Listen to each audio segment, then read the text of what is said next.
All right, we're sitting here with Dan Pink. Dan Pink, probably best known for his book, A Whole New Mind, Why Right-Brainers Will Rule the Future. But now the author of Drive. And tell me the subtitle of Drive, if you would. Subtitle of Drive is a surprising truth about what motivates us. Yeah, so now you've been digging into a lot about what motivates us lately. A lot of people are discovering your work. A lot of us right-brainers particularly, and hopefully the left-brainers are taking notice too. What is the surprising truth that motivates us? Well, it's interesting you mentioned A Whole New Mind, because this book is in some ways connected to that, because one of the questions that comes up in A Whole New Mind is that if we believe that these right brain abilities are the ones that matter most, what do we do? How do we create organizations that allow these to flourish? And actually there is a science of motivation, essentially 40 years of research in the field of human motivation that shows that actually the way that we're running our organizations, our schools, to some extent our personal lives, is wrong. That we have basically operating under the wrong theory of human motivation, that we think that human beings are really exquisitely attuned to rewarding, responding to rewards and punishments in their environment. But we actually have another drive, a third drive, the drive, along with the biological drive and the reward and punishment drive, a drive to do interesting stuff, to create, to seek novelty, to experience. Intrinsic motivation. We tend to think that it's all about extrinsic motivators, but there's 40 years of science that says, you know what, these extrinsic motivators, they work sometimes. Pay, promotions, grades, they work sometimes, but actually in a surprisingly narrow band of circumstances. And that the real secret to high performance is this intrinsic motivation. And this book talks about the science of that, and then for readers unpacks, okay, how do we do this better? How do we do this better at the personal level? What are the elements of it? And how do we do it better in our organizations, our schools, and in our personal lives? So your last book, and now this one, which seems like a great package deal, talk about— It is a great package deal. Yeah, well, hey, it's a bargain, yeah. But they both talk about these elements of your brain that you value, that others value, that you think are going to basically be a really important element of how we grow as a nation, how we grow as a world. What are those right brain elements, though, specifically? Well, the argument in A Whole New Mind is that the left brain things, the logical, linear, sequential spreadsheet abilities still matter, but they matter relatively less because those kinds of abilities are fairly easy to outsource and fairly easy to automate. And so as an economic matter, to make it today, you have to be able to do work that's difficult to send overseas, difficult to reduce to lines of code in a computer program, and that ends up being these right brain things. Design, story, what I call symphony, big picture thinking, connecting the dots, empathy, understanding where someone's coming from, play and meaning. And it's those kinds of things that are providing the competitive edge. And I get, and a question that I keep getting is, okay, we think you're right. We're not sure, but we think you're probably more right than wrong. And but what do we do for that? How do we build organizations that allow that to flourish? And I have a whole chapter on this in Drive about how rewards, these extrinsic rewards, actually decrease motivation, diminish performance, dull creativity, and actually prod people to act in bad ways. Why is that? I mean, you'd think people have been accumulating things and looking to have things. Now they're looking to have experiences and to enjoy things and to learn.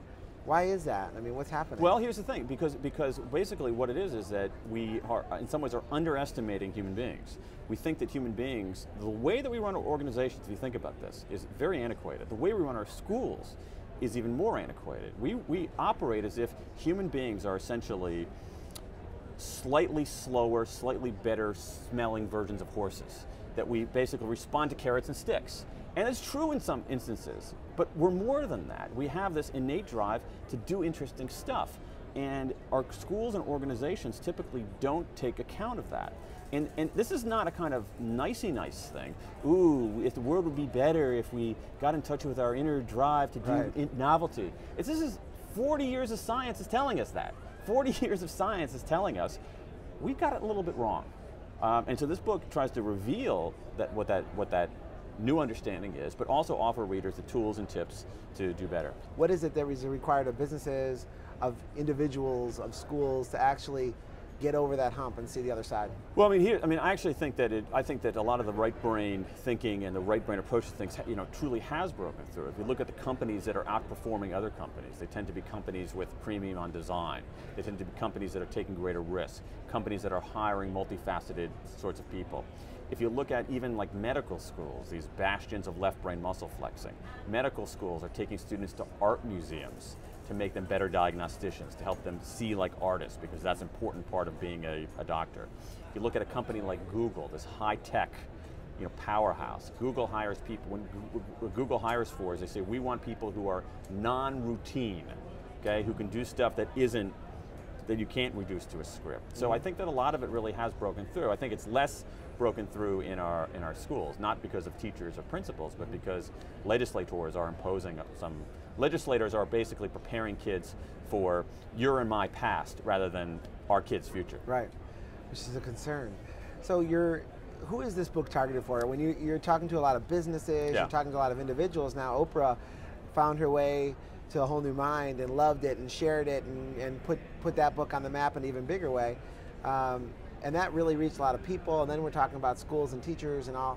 Who do you think this book Drive is mostly focused towards? It's for businesses who are trying to manage, and managers who are trying to manage people, especially in tough times when you're trying to motivate people without much money. It's for individuals who are seeking how to navigate their careers. And most of us, when we think about our careers, we're on our own to a large extent.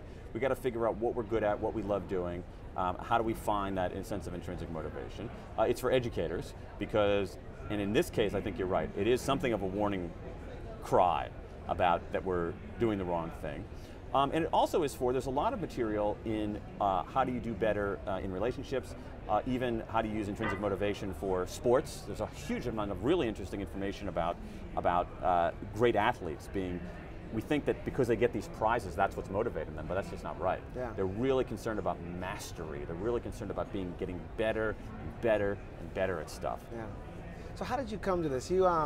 I know you worked for Vice President Gore in the White House years ago as a speechwriter. I know that you just have a natural interest in motivation and in this side. Where did it all come from? I'm interested. What I'm most interested in, and the reason I left the noble world of political speech writing for the equally noble world of writing business books is because I'm extremely interested in work.